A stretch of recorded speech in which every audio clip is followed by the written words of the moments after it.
देखना मैं चेक कर लूँ।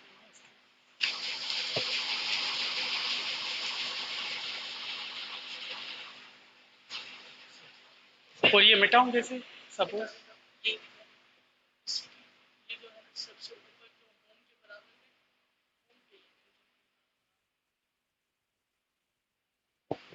अभी मेरी आवाज़ जा रही है उनको? हाँ, अगर म्यूट करना हो तो मुझे वैसे।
हेलो, अस्सलाम वालेकुम।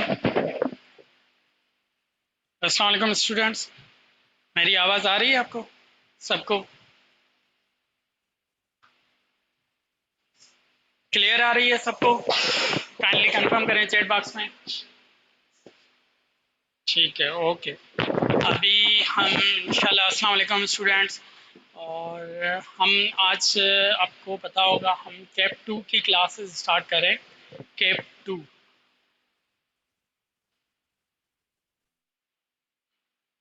Text practices.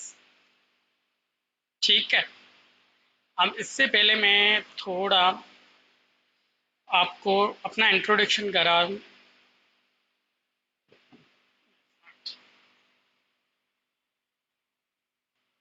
इससे पहले मैं आपको अपना इंट्रोडक्शन कराऊं। मेरा नाम है अकबर अली शेख। और सही अकबर, थोड़ी मेरी राइटिंग जो है इसमें आ रही होगी ऐसी, अकबर अली शेख। ठीक है। अब ये जो कोर्स है हम दो टीचर्स पढ़ाएंगे, एक मैं पढ़ाऊंगा, एक पढ़ाएंगे sir Haziq. Sir Haziq, sir Haziq कोटरी वाला। हम दोनों पोर्शन, हम दोनों ये आपको कोर्स पढ़ाएंगे। एक मिनट।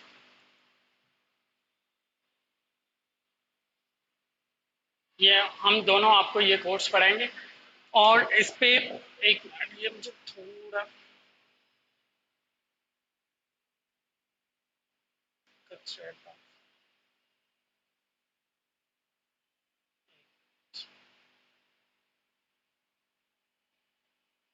एक एक मिनट में आया, एक मिनट से करता हूँ।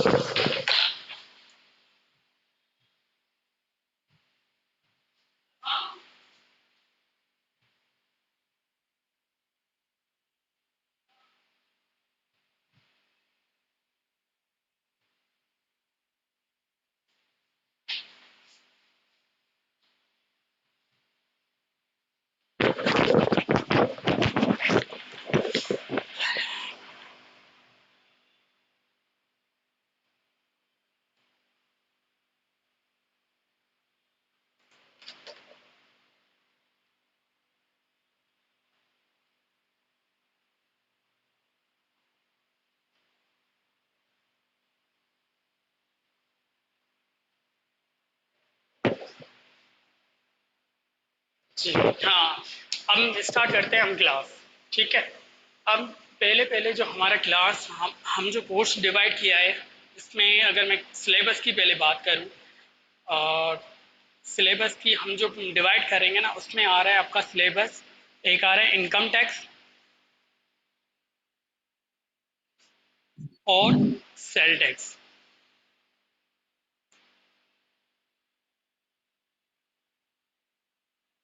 ठीक है। अब जो इनकम टैक्स है ना, इसका कुछ पोर्शन सर हाजिक पढ़ाएंगे, कुछ पोर्शन मैं पढ़ाऊंगा।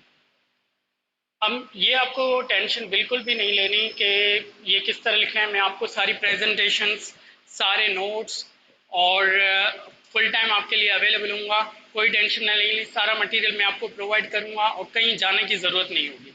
कहीं पे भी जाने की ज़रूरत नहीं होगी। सारे पास पेपर हम क्लास में ही प्रैक्टिस करेंगे और आप घर में भी इंशाल्लाह प्रैक्टिस करोगे। अब इनकम टैक्स ना, मेन चीज़ों ना 5 हेड्स होते हैं इनकम टैक्स के मेन। बाकी अदर टॉपिक्स भी होते हैं, लेकिन हम मेन, अब इसमें जो 4 टॉपिक्स हैं ना, मेन मैं पढ़ाऊंगा। एक मैं पढ़ाऊंगा सैलरी, दूसरा मैं पढ़ाऊंगा इसमें से इनकम फ्रॉम अदर सोर्सेज। ये आपको लिखने की भी ज़रूरत नहीं है, भले आप फोकस करें सुनने पे, क्योंकि मैंने एज एड एज आपके लिए ना प्रेजेंटेशन बनाई है। अब हमारी फर्स्ट क्लास है, तो मैं प्रेजेंटेशन में नहीं चाह रहा था कि प्रेजेंटेशन ही डायरेक्ट आपको क्लासेस दिखाऊं। तो इसके इनकम फ्रॉम अदर सोर्सेज, और तीसरा है कैपिटल गेन, और लास्ट है जो चौथा मैं पढ़ाऊंगा, income from salary, income from property. Income from property, ये इनकम फ्रॉम प्रॉपर्टी मैं पढ़ाऊंगा। एक मिनट, यहाँ पे थोड़ा इसके,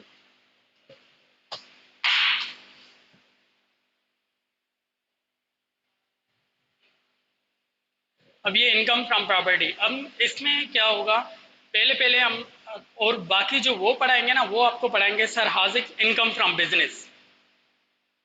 ये मैंने सिलेबस आपको इंशाल्लाह सारा प्रोवाइड कर दूंगा कि क्या क्या मैंने इनकम फ्रॉम बिजनेस, और दूसरा आपको पढ़ाएंगे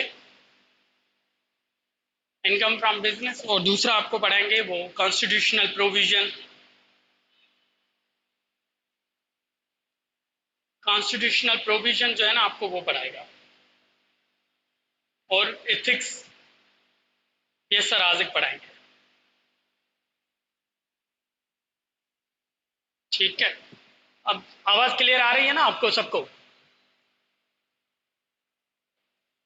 और दूसरी बात, अब पहले पहले मैं ना आपको टैक्सेशन सिस्टम पाकिस्तान का समझाऊं। पाकिस्तान में जो टैक्सेशन सिस्टम है ना, वो कंफ्यूजन है। टैक्सेशन सिस्टम कैसे चलता है पाकिस्तान का? पाकिस्तान का टैक्सेशन सिस्टम ये सिलेबस से अलग है, लेकिन पाकिस्तान का टैक्सेशन सिस्टम ना जनरल अंडरस्टैंडिंग के लिए ना ज़रूरी है समझना।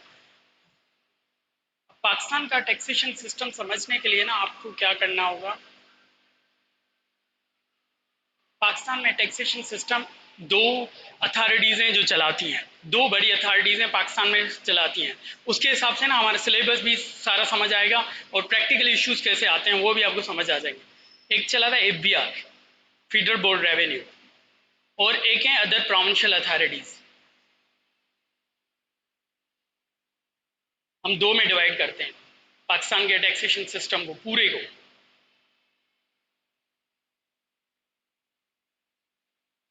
ये हो गया अथॉरिटीज, मैं अथॉरिटीज ये लिख रहा हूँ। ठीक है। अब एफबीआर जो मेन है, नेशनल इनकम टैक्स। अब जो आपकी इनकम टैक्स को जो डील कर रहा होता है ना, वो ये एफबीआर डील कर रहा होता है। एक इनकम टैक्स को डील कर रहा होता है, एक डील कर रहा होता है sale tax. Sale tax on goods. ठीक है। जो इनकम टैक्स ऑर्डिनेंस 2002 में जो भी आपके इनकम टैक्स से रिलेटेड इश्यूज होते हैं ना, तो आपको एफबीआर जाना पड़ता है। वो सेल टैक्स ऑन गुड्स, मतलब सपोज आपने साबुन खरीदा, उस पर 17% सेल टैक्स पे किया ना, तो उससे वो टैक्स एफबीआर को जाता है। और कस्टम टैक्स, बाकी आती हैं कस्टम टैक्स, और आती हैं कस्टम टैक्स। कस्टम आती है ड्यूटीज, और आती है एफईडी। ये भी एफबीआर के पास जाती है। कस्टम ड्यूटीज एफईडी अब ऑलमोस्ट खत्म हो चुका है, लेकिन ऑयल या घी पे एफईडी लगता है। सही, कस्टम ड्यूटीज जो आपको कस्टम में कोई माल इंपोर्ट कर रहा होता है, जैसे आपने मोबाइल फोन खरीदी, मोबाइल फोन पे आपने कस्टम ड्यूटी पे कर रहे होते हैं ना, वो भी एफबीआर के पास जा रहा होता है। अब लेकिन अदर प्रोविंशियल अथॉरिटीज के पास कौन से जा रहे होते हैं, अब ये भी बहुत इंपॉर्टेंट है। अदर प्रोविंशियल अथॉरिटीज जैसे ये आ गए, सिंध रेवेन्यू बोर्ड, एसआरबी, और provincial revenue authority, Punjab revenue authority PRA. उसके बाद है एसआरबी, पीआरए, केपीआरए। अभी आपको बस सुनना है, कुछ लिखना नहीं है, क्योंकि ये प्रेजेंटेशन मेरी लिखने में मेरी खुद की सही नहीं आ रही। मैंने वैसे एक प्रॉपर प्रेजेंटेशन आपके लिए बनाई हुई है और पास्ट पेपर्स भी इसमें हैं। ये हमारी पहले इंट्रोडक्शन ऐसी क्लास है, तो हम इसमें गाइडलाइन ले रहे हैं, फिर इस सारी बातें क्लियर हो जाएं, इसमें बेसिक कॉन्सेप्ट सारे क्लियर हो जाएं। अब एसआरबी और एफबीआरए और केपीआरए और है बीआरए, बलूचिस्तान रेवेन्यू अथॉरिटी। तो ये क्या करती है, अब जो ये एसआरबी है, अगर आपने 13% है, यहाँ पर 13% रेट है सेल टैक्स का। जो सेल टैक्स ऑन सर्विसेज है ना, सेल टैक्स ऑन सर्विसेज, जो सेल टैक्स ऑन गुड्स मतलब साबुन वगैरह पे हो गया, या सरफ पे हो गया, या कोई और भी चीज जो गुड्स हैं, तो वो जाएगा एफबीआर पे। लेकिन जो सेल टैक्स ऑन सर्विसेज है ना, ये जाएंगी प्रोविंशियल अथॉरिटीज को।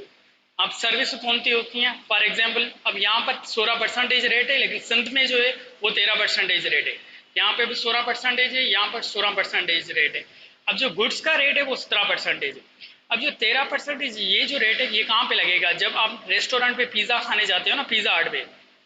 अब पिज्जा खाने जाओगे तो वो पिज्जा वाला ना इनवाइस आपको चार्ज करेगा, और इनवाइस पे 13% सेल टैक्स चार्ज करेगा, वो जरूर चार्ज करेगा। वो जो 13% सिंध में, अब मैं कराची की बात कर रहा हूँ, ये अब ये 13% जो चार्ज करेगा ना, ये आपको जाएगा एसआरबी में, ये टैक्स जाता है एसआरबी के पास। ऐसे ही आपने पंजाब में पिज्जा हट पे खाया, वो 13% पंजाब में जाएगा, ये केपीआर में जाएगा। बलूचिस्तान में खाया तो बलूचिस्तान में जाएगा। बर्गर खाया तो कोई भी रेस्टोरेंट या कोई भी ऐसी सर्विसेज, सर्विस दूसरी कौन सी हो सकती हैं, अब मेंटेनेंस क्लीनिंग की सर्विस हो गई। अब कोई कंपनीज होती हैं, उनको मेंटेनेंस करानी होती है लिफ्ट की वगैरह की, तो ये मेंटेनेंस पे भी ना पाकिस्तान में सिंध में जो है 10%, वैसे जनरल रेट 13% हम ले लेते हैं, वैसे 10% उसका स्पेसिफिक है। अब 13% ये रेट जो चार्ज करेंगे ना, तो ये 13% एसआरबी में जाएगा। इसलिए अब जो सर्विस आपके कोर्स में जो अवेलेबल है ना, वो गुड्स से रिलेटेड कोर्स अवेलेबल है, प्रोविंशियल वाला कोर्स अवेलेबल नहीं है, सिलेबस में नहीं है। अब आप प्रैक्टिकली मैंने आपको इसलिए समझाया, आपने हर कोई बंदा रेस्टोरेंट पे जाता है, खाना खाना जाता है, या कोई सर्विस की कोई भी इनवाइस देता है, तो वो 13% या डिफरेंट रेट देख लेता है। तो वो पूछता है कि ये 13%, ये 17% क्यों नहीं चार्ज कर। वो सर्विस से रिलेटेड है, वो प्रोविंशियल अथॉरिटी के पास टैक्स जाता है, वो एफबीआर के पास टैक्स नहीं जाता। वो 18th अमेंडमेंट जब आई थी, उनके पास लॉ में अमेंडमेंट हुई थी, उसके बाद ये प्रोविंशियल अथॉरिटीज बनी थी 2011 में। जब 2011 में जब प्रोविंशियल अथॉरिटीज बनी थी ना, उस प्रोविंशियल अथॉरिटीज के बाद ये चेंजेस आई थी। अब ये हो गया पाकिस्तान का टैक्सेशन सिस्टम, इनकम टैक्स को कौन डील करता है, सेल टैक्स को कौन डील करता है, गुड्स को, सर्विसेज को, कस्टम्स को। अब कस्टम्स थी, लेकिन कस्टम्स की टैक्स तो एफबीआर के पास जाता है, लेकिन कस्टम्स से रिलेटेड कस्टम का अपना डिपार्टमेंट भी है, वो वहीं पे डील करनी होती है। ठीक है। अब दूसरी बात हम ये करें, अब हम क्लास वाइज डिस्कशन करें। अब सिलेबस और पास पेपर तो मैं इंशाल्लाह आपको टॉपिक वाइज कराता जाऊंगा, लेकिन अब पहले चैप्टर में हम मेन चीज़ें कौन डिस्कस कर रहे हैं, हम जो है ना आज डिस्कस करने वाले हैं, 3-4 चीज़ें इंपॉर्टेंट डिस्कस करने वाले हैं। एक तो tax year, basic concept. Tax year जो है ना, टैक्स ईयर, ये टैक्स ईयर क्या है। दूसरा हम डिस्कस करने जा रहे हैं procedure for change in tax year. मैं बार बार कह रहा हूँ, आपको लिखने की कोई ज़रूरत नहीं है, मैंने एज अच्छी प्रेजेंटेशन इंशाल्लाह बनाई है, वो आपको बहुत क्लियर समझ में आ जाएंगी। प्रोसीजर इन टैक्स ईयर, उसके बाद हमारा टैक्स ईयर के बाद प्रोसीजर इन चेंज टैक्स ईयर, हम डेफिनेशन पढ़ेंगे। मेन इंपॉर्टेंट जो टैक्स को समझने के लिए इंपॉर्टेंट है इनकम टैक्स को, पर्सन, कंपनी और एओपी, एसोसिएशन ऑफ पर्सन। और चौथा हम टॉपिक पढ़ने जा रहे हैं आज, रेजिडेंशियल स्टेटस।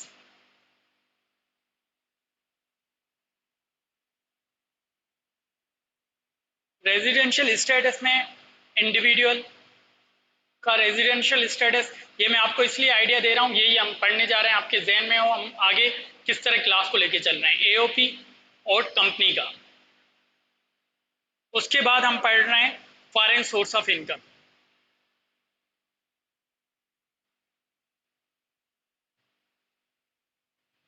ये आज 5 टॉपिक हम ज़रूर डिस्कस करेंगे और इनकी मैंने प्रेजेंटेशन इंशाल्लाह आपको प्रोवाइड भी करूंगा और हम एट द एंड इनके पास्ट पेपर भी करेंगे। वो आज नहीं हो सके तो हम कल उनके पास्ट पेपर्स प्रेजेंटेशन शेयर करके आप पढ़ेंगे उस प्रेजेंटेशन को, और मैं आपको पढ़ाऊंगा एक बार, फिर इंशाल्लाह वो भी हम पास्ट पेपर्स के बाद करेंगे। ठीक है। अब पहले पहले हम जब टैक्स ईयर का डिस्कस करते हैं ना, टैक्स ईयर समझना टैक्स में इतना, इनकम टैक्स ऑर्डिनेंस में इतना इम्पोर्टेंट है tax year. Income tax ordinance 2001 हमारा सिलेबस का, जो सिलेबस का पार्ट है वो इनकम टैक्स ऑर्डिनेंस है, 2001 है, ऑर्डिनेंस 2001। अब ये टैक्स ईयर में ये डेफिनेशन है टैक्स ईयर की। अब टैक्स ईयर को समझना इसलिए ज़रूरी है, जब भी हम कोई भी बंदा जब पाकिस्तान में टैक्स पे करता है ना, हम आपके अब्बू पे कर रहे होंगे, आपकी फैमिली पे कर रही होगी टैक्स, तो किस साल का टैक्स पे कर रही होगी ये कैसे पता चले किस साल का टैक्स पे करना है? तो एफबीआर ने इसलिए कॉन्सेप्ट डिटरमाइन किया, साल जिस साल का टैक्स ईयर का पे करना है ना, वो टैक्स ईयर आइडेंटिफाई होना चाहिए। 2012 का पे किया, 2013 का पे किया, 2014 का पे किया, 2015 का पे कर रहे हो या 2022 का पे कर रहे हो, तो ये टैक्स ईयर इसीलिए पाकिस्तान में ना एक टैक्स ईयर डिफाइंड है। वो 3 टाइप का टैक्स ईयर होते हैं पाकिस्तान में। एक नॉर्मल टैक्स ईयर होता है, एक होता है स्पेशल टैक्स ईयर, एक होता है ट्रांजिशनल टैक्स ईयर।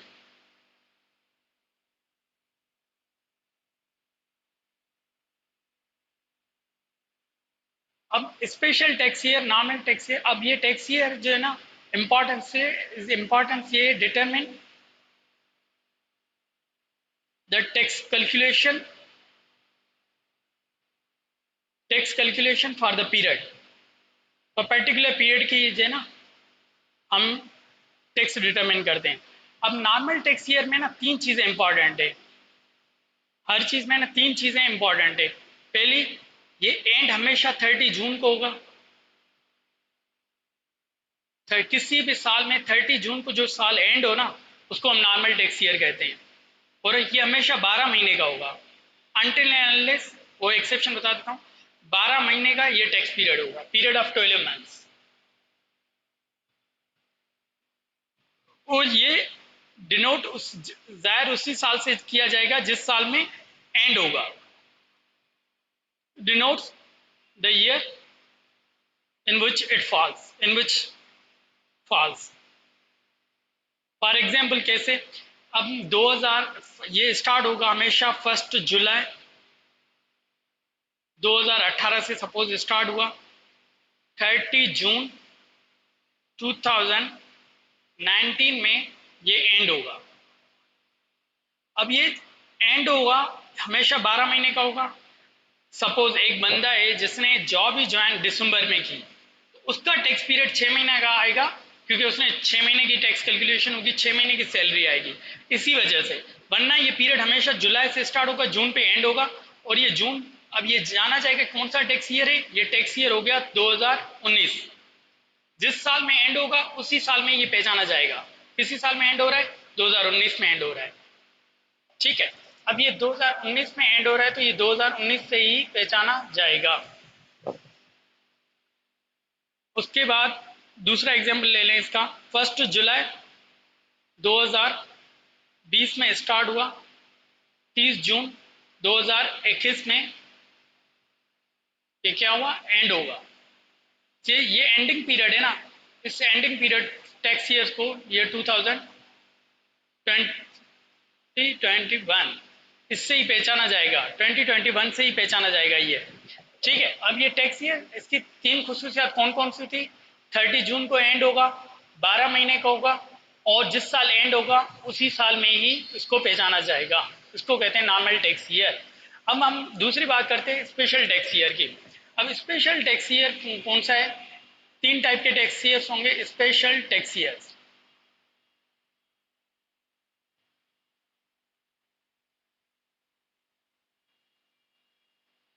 अब स्पेशल टैक्स ईयर में भी ना ये तीन चीजें इंपॉर्टेंट, ये अदर देन 13 जून होगा, जो 30 जून के अलावा किसी भी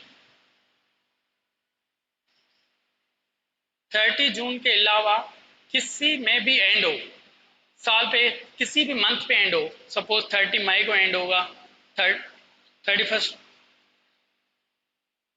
मई को एंड हुआ, 30 जून को एंड हुआ, 31 मई होता है सॉरी, 30 जून को एंड हुआ और 31 मार्च को एंड हुआ, तो ये भी, तो ये साल कहलाया जाएगा स्पेशल टैक्स ईयर।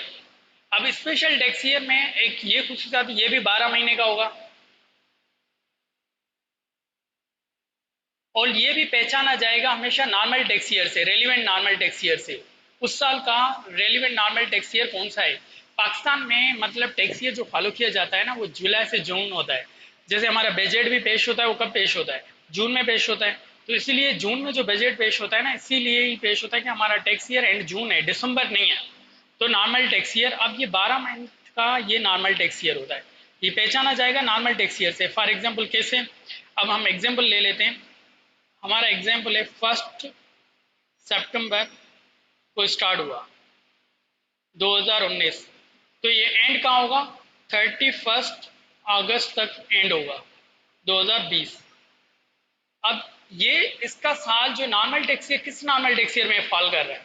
ये नॉर्मल टैक्स ईयर जो स्टार्ट होगा इस साल का 1 जुलाई 2019, सॉरी 1 जुलाई 2020, क्योंकि 1 जुलाई 2020 टू 30 जून 2021। इसी साल में ये इसका 2000 जो नेक्स्ट ईयर एंड होगा ना इसका, तो इसका ये टैक्स ईयर जो पहचाना जाएगा ना, ये 2021 से टैक्स ईयर से पहचाना जाएगा। नेक्स्ट जून जो इसका आने वाला जून होगा ना, नेक्स्ट, एक मिनट में एग्जाम्पल दूसरा लिख लेता हूँ।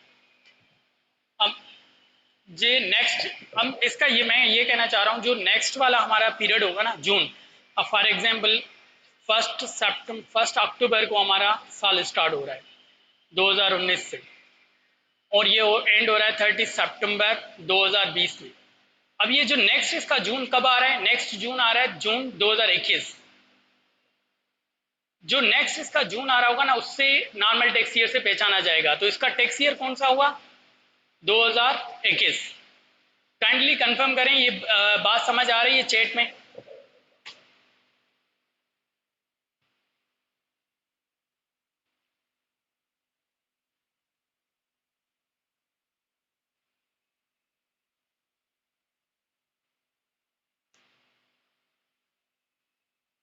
बात समझ आ रही है आपको सबको?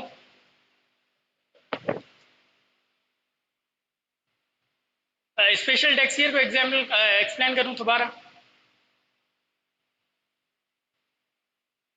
ठीक है, मैं स्पेशल टैक्स ईयर को दोबारा एक्सप्लेन कर लेता हूँ। 3-4 एग्जाम्पल हम एक्सप्लेन कर लेते हैं।